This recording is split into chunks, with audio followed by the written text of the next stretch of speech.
Welcome to Talking Point from the Church's Fellowship for Psychical and Spiritual Studies.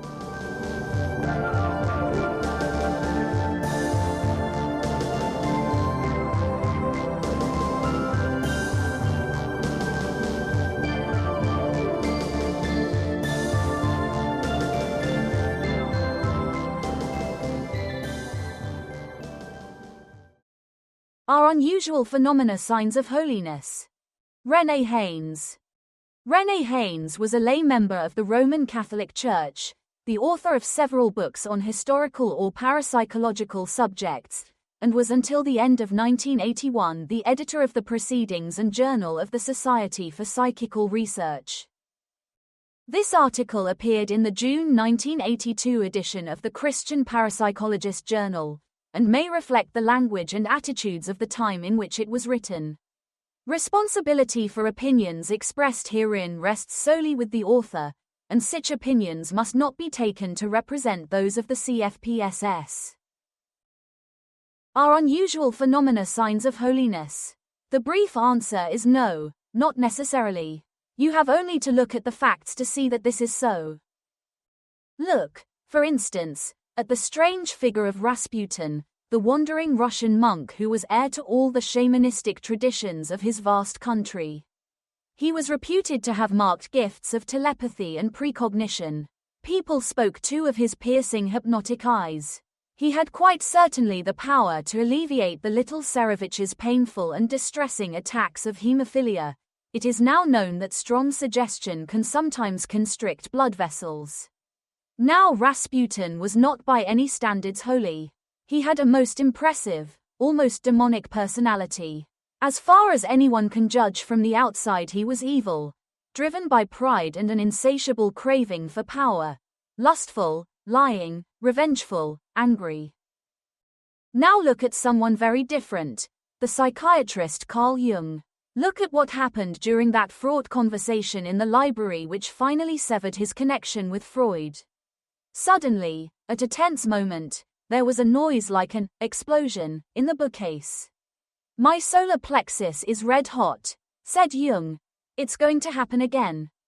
And it did. Now Jung, though a genius and a great and benevolent man, was not a saint. Or again, in our own time, look at Uri Geller, and Matthew Manning, and the young Frenchman Jean-Pierre Girard, who has been studied by the head of a large French metallurgical company, by the editor of Nature, and by Professor John Hasted, of the Department of Physics at Birkbeck College in London University, whose new book The Metal Benders describes some of his work, not only with Girard, but with a number of child metal benders stimulated by Geller's television performances. All these people display unusual powers, and are associated with unusual phenomena, but I know of no evidence that any of them are especially close to God. I am not at the moment discussing the questions they arouse, or the proofs of their genuineness. To do so would take much too long.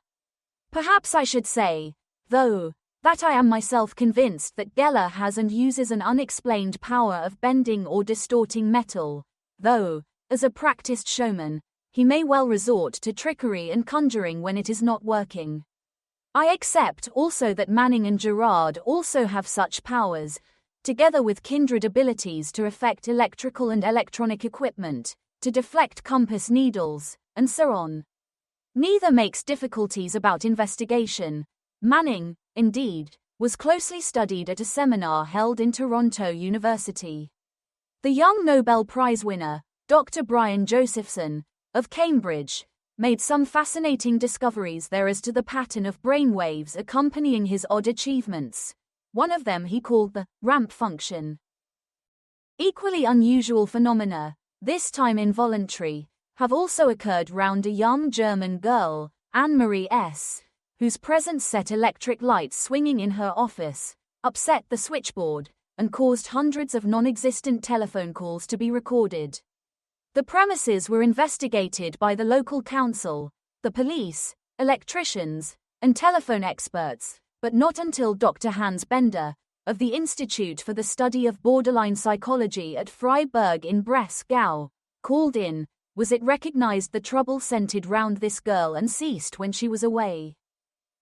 Now, all these people may be very agreeable and likable and good. I have met one of them, who struck me as both nice and unpretentious, but there is no particular cause to think them holy. If there is a very special reason why the late Professor Joad should be remembered, it is for his characteristic reply to queries. Asked, "What do you think about something, public opinion, let us say, or philosophy, or democratic government?" The invariable answer was, "It depends what you mean by, whatever the thing might be." Definition, in fact, is indispensable to discussion. And the definitions needed here are of, what do you mean by unusual phenomena? And what do you mean by holiness? I have taken it that the phrase unusual phenomena is intended to include both miracles and also all those curious happenings that form the subject matter of psychical research. These last fall into two main groups, sometimes interacting. The first is paranormal cognition, immediate awareness of happenings that could not have been known in any ordinary way, either through the senses, or through such extensions of the senses as telescopes, television, telephones, radio, or by any other means. Such an awareness of scenes or sounds or feelings of the past is called retrocognition, and underlies very many recurrent hauntings, which seem to be like videotapes run through again and again in certain places, like the ghost of Edward VI's tall nurse, Sybil Penn, at Hampton Court, seen as late as the 1940s, to my own knowledge. Awareness of events to come is called precognition, and, baffling and uncomfortable as the idea of this is, it does seem to happen. Thus J.W. Dunn recorded a dream of reading in a paper an account of a volcanic eruption, a dream fulfilled some year later when that paper contained the very misprint he had dreamed about. And thus again, a boy seen in a precognitive vision of the Aberfan disaster was recognized on television the next day. Awareness of what is going on in other people's minds, close or far away, is called telepathy. Some students, especially in America, would add to this list clairvoyance, awareness of facts which no one is observing, as in the Dutch clairvoyant Crichton's strange visions of the whereabouts of missing people. To me it seems that this could well be explained by precognitive telepathy, awareness of what will be observed in the future by other minds, or by the seer's own, as happened with Dunn. The second main group of unusual phenomena studied by psychical researchers is called psychokinesis, PK for short, and sometimes telekinesis, but, for some reason, never TK. It is concerned with the direct influence of the mind or of the emotions, conscious or unconscious, on material objects. In the wild state, where this happens spontaneously, it can bring about what are called poltergeist outbreaks in which there are inexplicable hangings, tappings, stone throwings, movements of furniture and other heavy objects, disturbances of electrical equipment so that lights go on and off, currents of cold air and sometimes even outbreaks of fire. They are usually focused around a single person, often, but not always, an adolescent, who is in a state of inattention, ferment, and unhappiness. See, for instance, the case discussed by Dr. A.R.G. Owen of Trinity College, Cambridge, and later of the Canadian University of Toronto, in his book, Can We Explain the Poltergeist? In this, Virginia Campbell, aged 11, was taken by her mother from Ireland to Scotland when her father went bankrupt, to stay with her 30-year-old brother and his family at Sorkey. The mother got a job, and went away. The child stayed on in the unfamiliar household. She had a thick brogue, and could not understand the children at the school nor they her. Phenomena occurred between November and December 1960, and less violently until March 1961. They included raps and bumps, soaring noises, and the levitating of a heavy linen chest and a sideboard at home, and of a desk at school. They were observed by the local doctor, the local minister, and the local schoolmistress. They faded away when Virginia's father reappeared, bringing her dear dog to live with her again. In experimental work, PK is the name of the unknown energy producing the deflection of compass needles, the movement of small physical objects, the selective shaking of dice, and the bending, distortion, and breaking of metal objects. It is curious to note that this last ability seems to be transmissible, possibly by suggestion, to children who watch Uri Geller on television, and who are in Italy charmingly known as Gellerinos. Luckily for the family cutlery, the talent does not seem to last very long. Matthew Manning's ramp function seems to be telepathically transmissible. See In the Minds of Millions by Matthew Manning.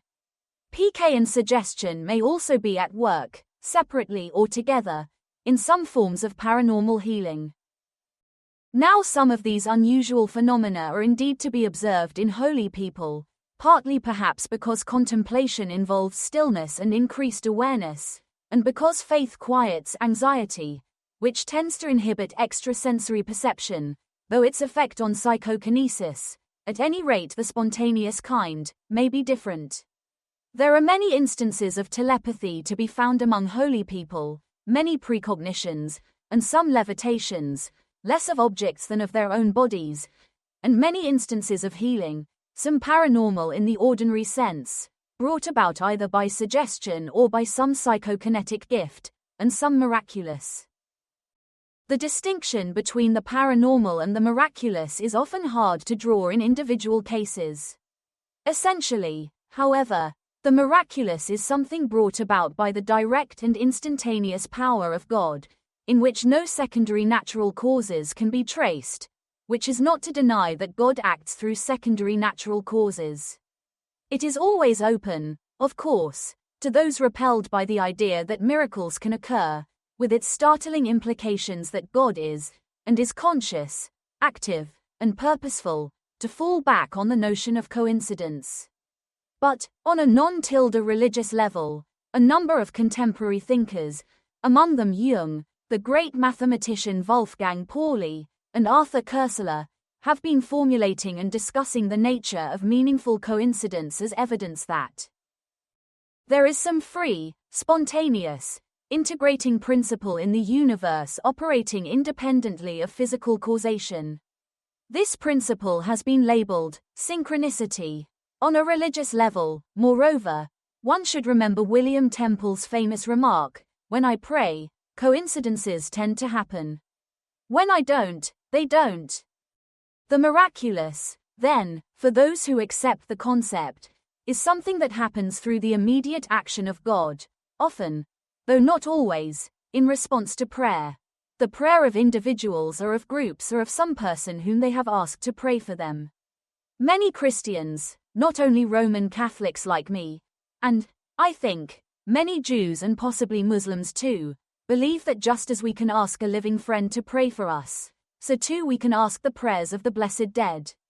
From this there has developed a further belief that, if the prayers of some particular dead person have been followed by miracles, that person, provided he showed heroic virtue during his lifetime, may possibly be a saint, whose closeness to God is such that the divine life overflows through him. If so, his example should be recognized, loved, and followed. To investigate this possibility, what is called a canonization process, a sort of trial for sanctity, is set up. It involves long, strict, devoted research, whose first object is to examine the evidence for heroic virtue. Unless this is firmly established, no amount of unusual phenomena is of interest or relevance.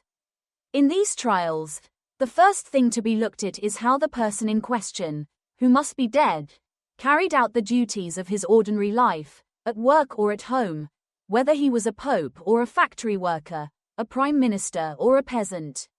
This is on the principle that you must be just before you are generous, and that your normal relations with other people must be good before you can undertake more.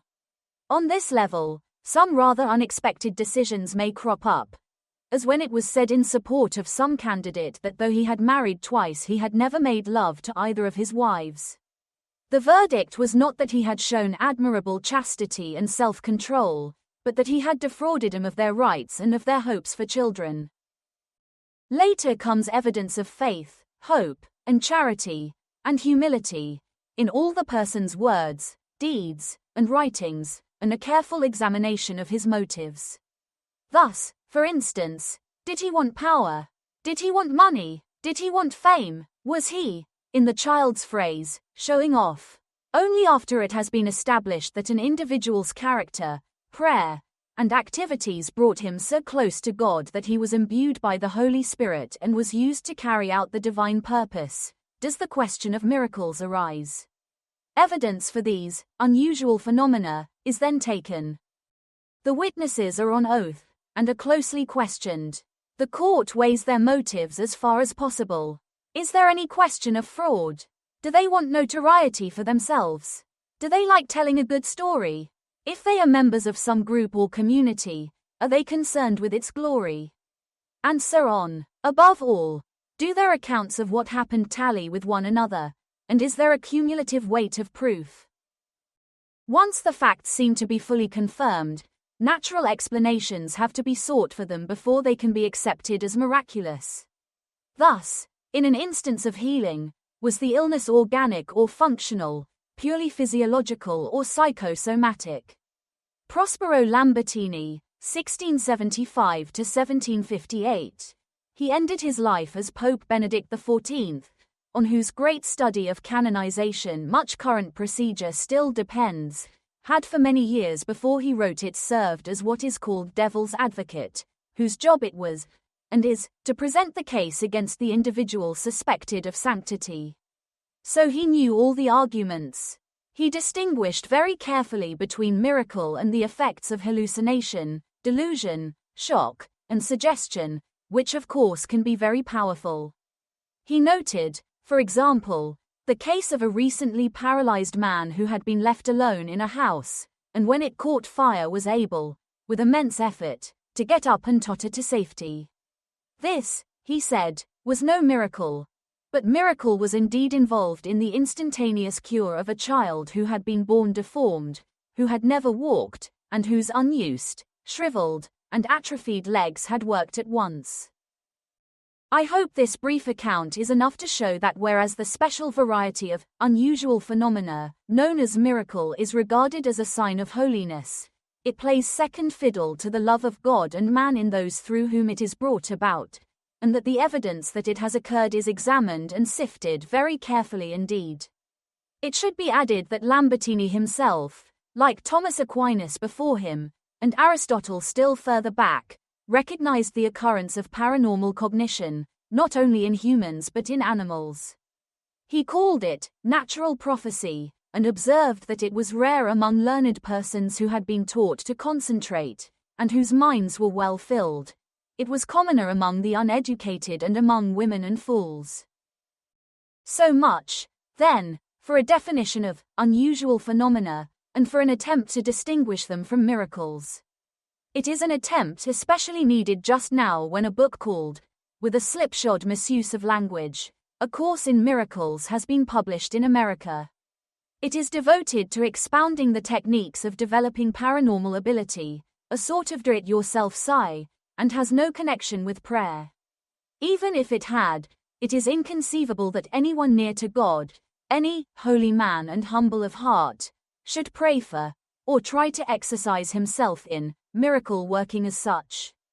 You remember the very sharp answer Simon Magus got from St. Peter when he tried to purchase the gift of God by the power of money.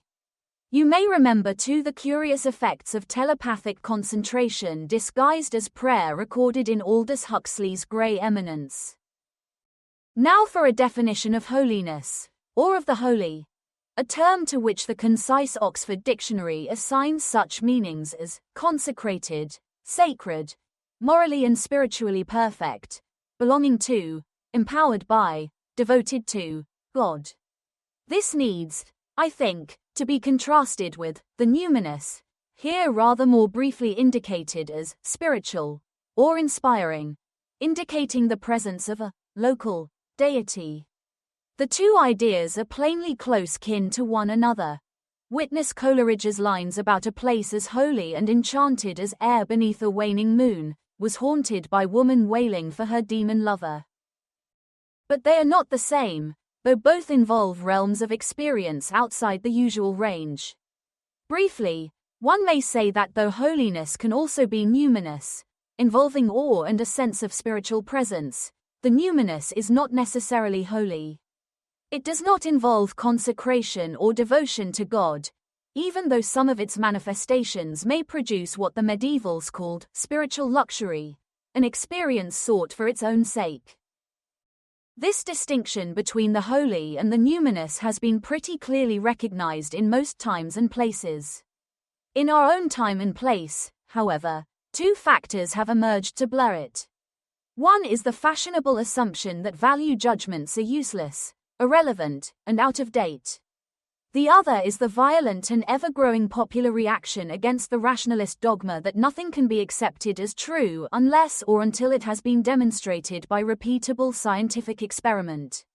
This reaction has led many people to assume that all that is numinous is to be sought after, and that the utterances of the unconscious mind, through which numinous impressions sometimes emerge, are therefore invariably infallible.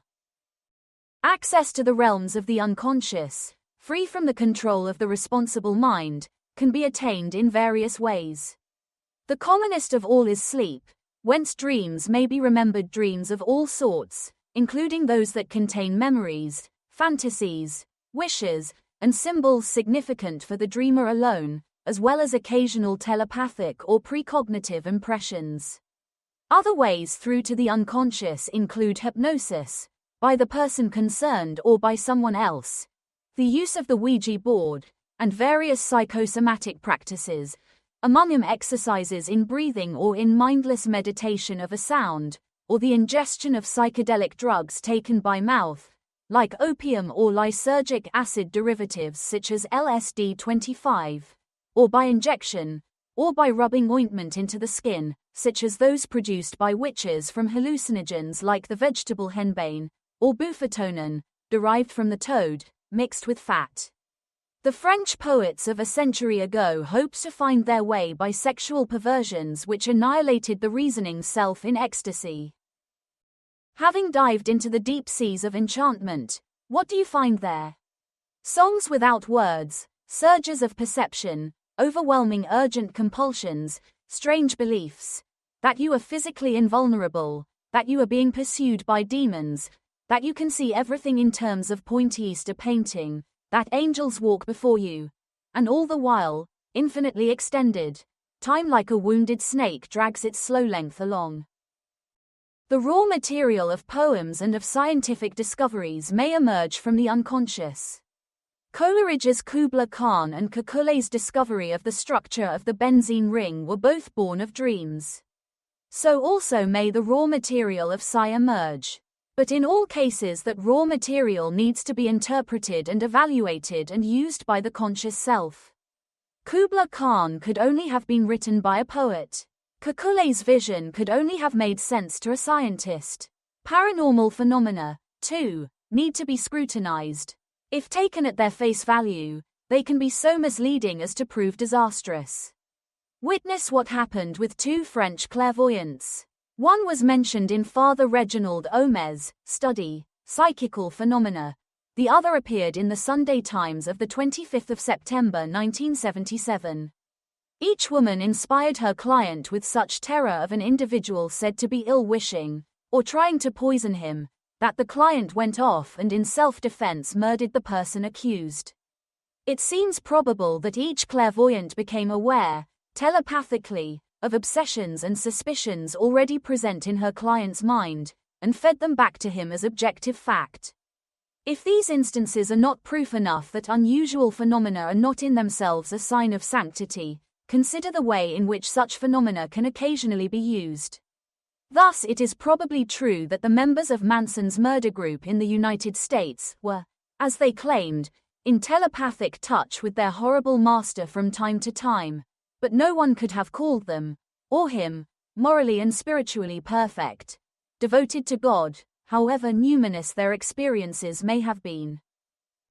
I hope I have said enough to show that unusual phenomena are no sign of holiness, interesting though they are, and relevant, too, to our general concept of the scheme of things.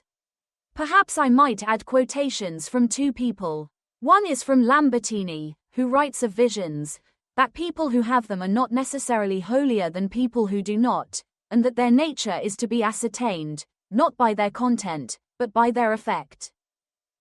The other quotation comes from St. Paul, and it covers glossolalia, and precognition, and telepathy, and psychokinesis the lot.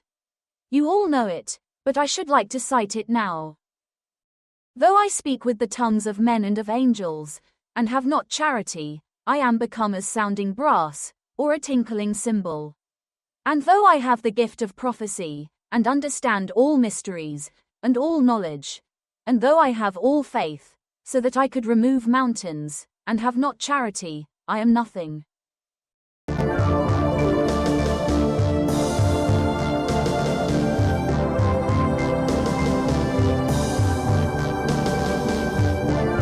You have been listening to Talking Point from the Church's Fellowship for Psychical and Spiritual Studies. To find out more, please visit www.churchesfellowship.co.uk.